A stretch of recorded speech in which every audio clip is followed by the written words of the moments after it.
اس سے بالکل ہمارا تعلق نہیں ہے. ہم نے عوام کے انسانی حقوق کے لیے ہر حال میں جدوجہد کرنا ہے جب تک بحال نہ ہو. ایک سوال کرتے ہیں کہ ووٹ غائب ہو گئے تو بہت بڑے جلوس، بہت بڑے احتجاجی مظاہرے ہوتے اور 8,000 سے زائد پشتون ماہوں کے جگر گوشے غائب تلا پتہ تھے، تب احتجاج ہونا چاہیے تھا. پھر آج بھی شاید اعتماد زیادہ ہوتا.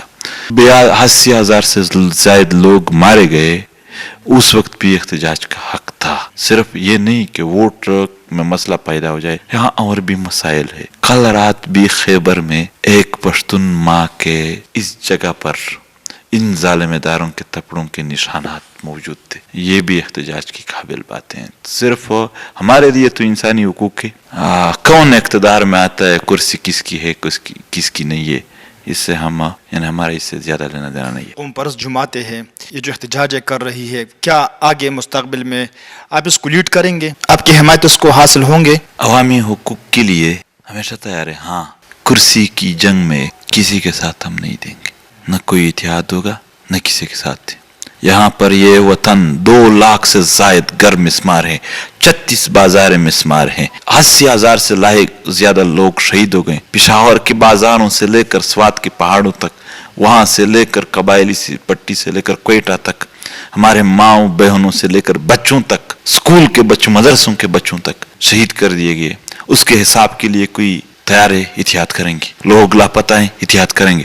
دہشت گردی کے خلاف مزاحمتیں، اتحاد کریں گے. عوام کے بنیادی انسانی حقوق کی اتحاد کریں گے.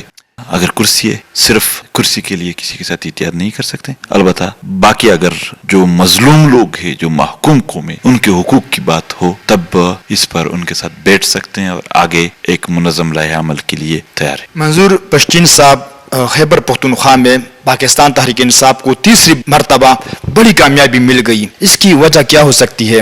کیونکہ عمران خان نے آپ کے ساتھ بہت تعاون بھی کیا تھا. کیا آپ کا نظریہ اس کا نظریہ ایک ہو سکتا ہے؟ ہاں، کس نے جیت لیا الیکشن، کس نے نہیں جیت لیا، میں نے یہ پہلے بتا دیا. خود ہمارے جو وہ دوست تھے جو الیکشن لڑنے کے لیے آگے ہم نے اس کو بھی اپنے تنظیم کے سارے عہدوں سے فارغ کر دیا. بہت اسٹرک ہے ہم اس حوالے سے. باقی رہی نظریہ ایک ہونا، یار ہم باقی پارٹیوں کو اور قیادتوں کو بھی کہتے ہیں کہ یہی جرنیل ان سب کے سبب بن رہے ہیں، جو معاشی، جو سیاسی، جو معاشرتی بحرانات ہیں. ان کی سبب ڈکٹیٹرشپ ہے، انڈائریکٹ ڈکٹیٹرشپ ہے یا ڈائریکٹ ہے. ان کی ظالمانہ پالیسیاں ہیں، ان کی کم عقلی ہیں، ان کی نااہلیاں ہیں. آئیں ان کے خلاف سب بات کرے. اگر ہم اتحاد نہ ہو جائے، تب بھی اکیلے کرے، تب بھی فائدہ ہے ان کا. تو یہی چاہیں گے کہ جو بھی پارٹی ہو وہ مستقل مزاجی سے اس پالیسی پر عمل کرے. مثال کے طور پر نون لیگ اور پیپلز پارٹی، فضل الرحمان، ان کا ایک اتحاد بنا تھا PDM کے نام سے. انہوں نے یہ باتیں کیے، مگر جب اقتدار ملا تو پھر ذرہ برابر بھی اس پر عمل نہیں کیا. ہم صرف یہ ریکویسٹ کریں گے کہ جو بھی یہ باتیں کرتے ہیں ظلم جبر کے، وہ جب اقتدار میں آتے ہیں وہاں پر بھی اگر انہوں نے یہ کر دیے تو پھر ممکن ہے کہ عوام کو ریلیف مل جائے. آپ کا جو تنظیم ہے پشتون تحفظ موومنٹ، مستقبل میں سر کیا آپ الیکشن پاکستان کے ساتھ آپ اس کو رجسٹر کرائیں گے، آپ اس کو ایک سیاسی پارٹی بنائیں گے؟ کیا ایسا ارادہ ہے سر؟ ہم ٹرانزیشن سٹیٹ میں ہیں، نہ ادھر گئے نہ ادھر. اب یہ ریاست کے رویوں پر انحصار کرتا ہے کہ وہ ہمیں کس طرف دھکیل رہے ہیں. ہمارا پہلا کام ہے پشتون بیلٹ میں آگاہی، ایک فکر پر، ایک سوچ پر، مثبت سوچ پر. جب آگاہی ہو، اس آگاہی کے مطابق ایک منظم تنظیم کا مطلب یہ ہے کہ وہ فعال بھی ہو اور چترال سے لے کر کوئٹہ تک پختونوں کے ہر گاؤں، ہر مسجد پر اس کی کیبنٹ موجود ہو. صحیح ہے. جب یہ بن جائے، یہ باتیں جو آپ کر رہے ہیں، جو سوالات کر رہے ہیں، یہ اس وقت جو اس تنظیم کی، اس تحریک کی جو ڈیسیژن میکنگ باڈی ہے، اس پر ڈسکشن پھر وہ کر لے کہ وہ کہاں جانا چاہتے ہیں، کس طرف جانا چاہتے ہیں. اس وقت ان کا عقل اور تجربات بھی زیادہ ہوں گے. میں اگر اس میں ہوں یا میرے دوست ہیں یا کوئی بھی ہے یا آپ ہو، کوئی بھی ہو، اس وقت جو باڈی ہے، جس وقت ہم ایک منظم تنظیم کو تشکیل دے چکے ہو اور قومی شعور اور آگاہی مکمل طور پر آ چکی ہو، اس وقت جو ڈیسیژن باڈی ہے، ان کے تجربات، میچورٹی اس وقت سے زیادہ ہوگی. تو اس وقت انشاءاللہ جب سارا قوم اکٹھا ہوا تو پھر قوم نے جو فیصلہ کیا، پشتونوں کے اس وقت کے مشران نے جو فیصلہ کیا، پھر اس وقت انشاءاللہ چیک۔ منظور پشتین صاحب، آپ شکل سے ماشاءاللہ بہت معصوم لگ رہے ہو اور کم عمر بھی لگ رہے ہو، لیکن آپ کیا سمجھتے ہیں؟ آپ کے جو دوست تھے علی وزیر محسن داول، وہ پارلیمان چلے گئے، اب بھی سر آپ بالکل ڈٹے ہوئے اپنے موقع پر، سر آپ کیا سمجھتے ہیں؟ آپ کی ناراضگی اب ریاست سے ہے اور کیا بہتر ہو سکتے آگے؟ ناراضگی میری نہیں ہے، کاش کوئی میرے ساتھ ایک ہفتہ بھی گزار دے کہ کتنے ماؤں کی آنسو ان کندھوں پر۔ آپ کی صحت بھی وقت کے ساتھ خراب ہو رہا ہے، آپ کو اندازہ ہو رہا ہے؟ میں کافی صحت مند ہوں، یہ تو کبھی نہیں مانوں گا، اور کافی درد ہے اس وطن میں، کافی کرب۔ اس وطن کے ماؤں بہنوں کی ترجمانی، ان کے خواہشات یہ ہے کہ ان کے مطالبات کے لیے مزاحمت ہو، میں ان کی ترجمانی کر رہا ہوں، میں کسی اور کی خواہشات پورے نہیں کر رہا ہوں۔ ان ماؤں بہنوں کی جن کے بچے غائب ہیں، ان ماؤں بہنوں کی جن کے بچوں کو شہید کر دیا گیا دھماکوں میں، وہ لوگ جو دہشت گردی کی وجہ سے زندگی ان کی آجیرن بن گئی ہے، ان کی ترجمانی کر رہا ہوں۔ میرے پورے کیریئر میں کوئی ایک لفظ ایسا نکلا کہ جس سے کسی اور کی ترجمانی ہو اس وطن اور اس قوم کے علاوہ، ان کے اچھے مستقبل کے علاوہ، تو پھر مجھے بالکل کہہ دی کوئی۔ تو یہ ہے کہ موقف یہ میرا نہیں ہے، یہ قومی موقف ہے۔ جو جنگ ہوا ہے 20 سال میں، 80,000 پشتون، 80,000 کسی جرنیل کے مرغیاں مار دو وہ معاف نہیں کریں گے۔ میں اپنے وطن کے 80,000 شہیدوں کو کبھی معاف نہیں کر سکتا ہوں کسی کے لیے۔ ان شہیدوں کو کبھی معاف نہیں کیا جائے گا کہ جس نے شہید کر دیے، جس ریاست کی پالیسیوں کی وجہ سے شہید ہوئے، ان سے ناراضگی رہے گی تب تک۔ ہاں، ایک قیمت ہے، میرے وطن کے لوگوں کو انصاف دیا جائے، ان کے ساتھ وعدہ کیا جائے کہ آئندہ پراکسی جنگ یہاں نہیں لڑے جائے، ان کے شہروں میں پھر دھماکے نہیں ہوں گے، ان کے تحفظ کا اور ان کے آئینی حقوق کا میں جا کے اپنے گاؤں میں بیٹھ جاؤں گا، خود کھیتی باڑی کروں گا، کوئی اور کام کروں گا، کسی ایک چھوٹے سے نوکری کا بھی ڈیمانڈ میں نہیں کر لوں گا۔ اللہ نے ہمیں پختونخوا وطن دیا ہے، ہمارے ایک بندے کو تھوڑی تھوڑی زمین اللہ نے دی ہے، وہاں سے فصلیں اگا کر بھی کھالیں گے۔ حال بتا، جب وطن درد میں ہوگا، خود اپنی زندگی میں اتنے درد سہے ہیں کہ ہر مظلوم کی آہ ہم سمجھ سکتے ہیں کہ کیا ہے۔ پشتین صاحب، شروعات میں آپ کے 3 مطالبات تھے، ایک مائنس کے، ایک چیک پوسٹ کے، اور تیسرے بھی 3 بھی آپ کے مطالبات تھے، 6 مطالبات تھے۔ ریاست نے کوشش کی بہتری لانے کے لیے، لیکن ابھی آپ لوگ لڑو بر کی نعرہ لگاتے ہو، پشتونستان کی نعرہ لگاتے ہو، آپ نے اپنے مطالبات کو تھوڑا زیادہ کر لیا، اس کی کیا وجہ ہے؟ ایک تو وہ 6 مطالبات اب نہیں ہے، سوابی کی بجلی سے لے کر ٹوبیکو ٹیکسس تک، سوات کے زمرود سے لے کر مومند اور باجاوڑ کے ماربل اور ان کے ذخائر تک جو وسائل ہے، یہاں کے کرک کے گیس سے لے کر افریدیوں کے کوئلے کے کانوں تک، نارتھ وزیرستان کے وسائل، لکی مروت کے وسائل، پورے ادھر کوئٹہ تک جتنے وسائل ہے ان کی بات بھی ہوگی، اور پورے بیلٹ کے جتنے بھی انسان ہے اس کی زندگی کس طرح ٹھیک ہو سکتی ہے، ان سب کے حوالے سے ہمارے مطالبات وہ نہیں رہے، آگے چلے گئے۔ باقی رہ گئے نعرے، اگر وہ ان سے تنگ ہے تو مطالبات حل کر دے۔ وہ کہتے ہیں کہ آپ آئین اور قانون سے، سسٹم سے آپ باہر مطالبات کر رہے تو آپ سسٹم میں آ جائے تو پھر آپ سے بات ہو سکتی ہے۔